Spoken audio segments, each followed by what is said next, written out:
Hi, I'm Michael, and this is California. And as many of you may know, Congress is coming back into session this week. And the first thing on their list to do will be to figure out what benefits should go into the next stimulus package. Of course, things like $1,200 stimulus checks, rental protections, and maybe even money for businesses to keep their employees employed. But one thing that should be on the top priority is finding ways to ensure that the SNAP program, or food stamps, has the funds and the resources it needs to keep up with demand. Meaning enough money to compensate for increased food prices, kids being home from school, and the increasing number of Americans who are still unemployed for the foreseeable future.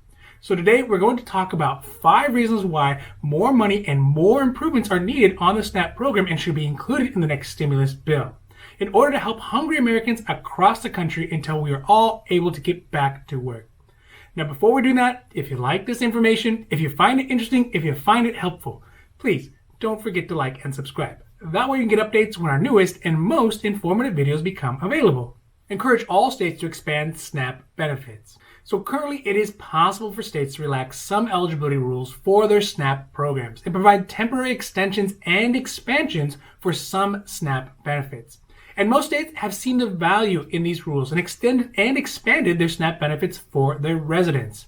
But not all states have done it. And although it's not really apparent why a state wouldn't want to provide extra help to their residents during a pandemic and the economic downturn caused by it, but there are still some states who are reluctant to provide these additional SNAP benefits. The first thing that should be included in the next stimulus package is a mandate by the federal government for all states to provide the extended and expanded SNAP benefits to their residents.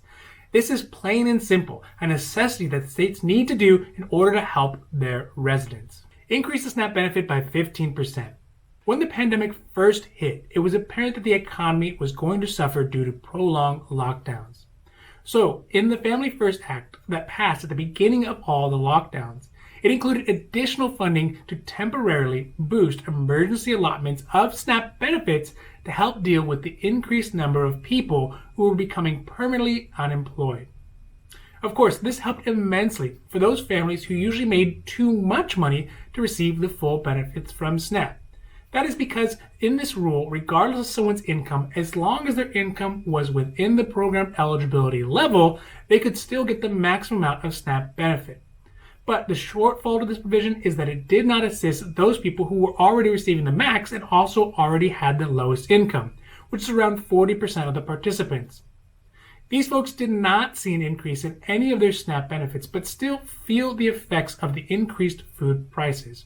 So for example, currently under SNAP, the meal cost program is only $1.40 per person per meal, which is woefully low given the increased food prices and the increased demand for food. But this is why in the next stimulus bill, it should include an increase in the maximum amount of SNAP benefit by 15%. This would be enough to compensate for increased food prices as well as allow the lowest 40% of SNAP recipients to receive a much needed increase in benefits to help them feed their families. Extend expanded benefits until the economic downturn ends. So the next thing that should be included in the next stimulus package is a change in the time frames of extended SNAP benefits.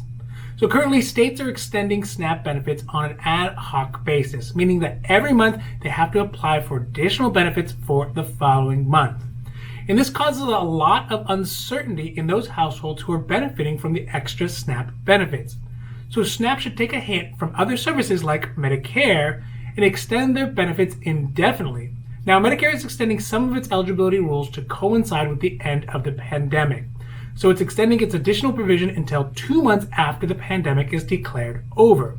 But SNAP, being a food assistance program, needs to get enough funding to guarantee that SNAP recipients will be able to receive their food benefits till the end of the pandemic, but moreover until the end of the economic crisis. This is because realistically, once the pandemic is over, it'll still be months or even maybe years until the economic effects of the lockdown wear off. So it is vital that states and SNAP recipients know that they can count on additional federal funding so they will have enough food benefits until everyone is able to actually get back to work, not just until the pandemic is over. Temporarily raise SNAP income limits. SNAP as a program has been designed to focus on people with the lowest income, to help them get the food resources they need to fight off hunger. It has done a fairly good job of doing this, but right now across the country, it's not just the lowest income people who are having to wrestle with hunger. In fact, many households who are just above the income level for SNAP are having to face the reality of putting food on the table or paying for rent or electricity or even putting gas into their car. Increasing the level that income someone could make and still be eligible for SNAP will allow these families to save extra money they would normally be spending on food and use it for rent or electricity or other costs of living. Unfortunately, the income limits for SNAP have been very low for very many years, even prior to the pandemic. And by increasing them, it'll address some of the issues families have getting enough food. Redo EBT if schools are going to be closed or doing long distance learning. The final recommendation is to bring back the pandemic EBT benefits. This benefit was initially designed to help families get additional food benefits specifically for their school-aged children, who normally would be receiving free or reduced lunch at school. But since schools have been closed, kids have been stuck at home and are eating, which has had a dramatic effect on families' food budgets. The program was only temporary to cover the months of the school year that children would have been in school but were not because of the lockdown. But with schools being shut down and potentially going virtual for the next year, it could mean that these families will continually have this extra financial stress on their household food budget.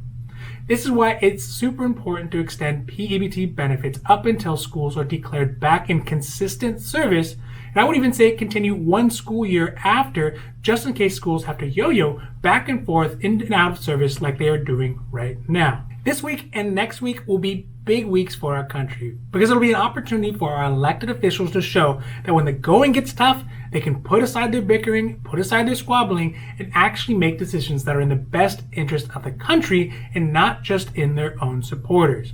And although there will be a lot of provisions that will be necessary to help America through the next couple of months, additional funding and resources for SNAP need to be at the top of the list to ensure that Americans get the food resources that they need. Thank you so much for watching our videos, and I hope that you found them interesting or helpful or at least useful. And if you did, please don't forget to like and subscribe.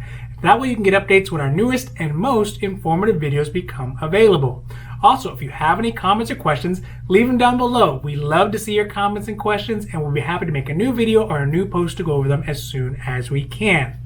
Now finally, we here at California, we know health insurance. So whether it's private health insurance or Covered California or Medicare or Medicaid or Medi-Cal or even health insurance for a small group, we know health insurance. Because I know it can be very complicated if you're coming out of your work insurance and now you have to find health insurance on the private side. Or maybe you're turning 65 and you're trying to figure out what are the best Medicare options that fit your needs as well as your budget. Or maybe even you're coming out of a government program like Medicaid or Medi-Cal and now you have to get health insurance on the private side. We can help with all of that. So if you have questions about your healthcare, leave them down below. We'll be happy to make a new video or post for that as well. Now other than that, I am Michael and this is California, wishing you a happy, healthy day.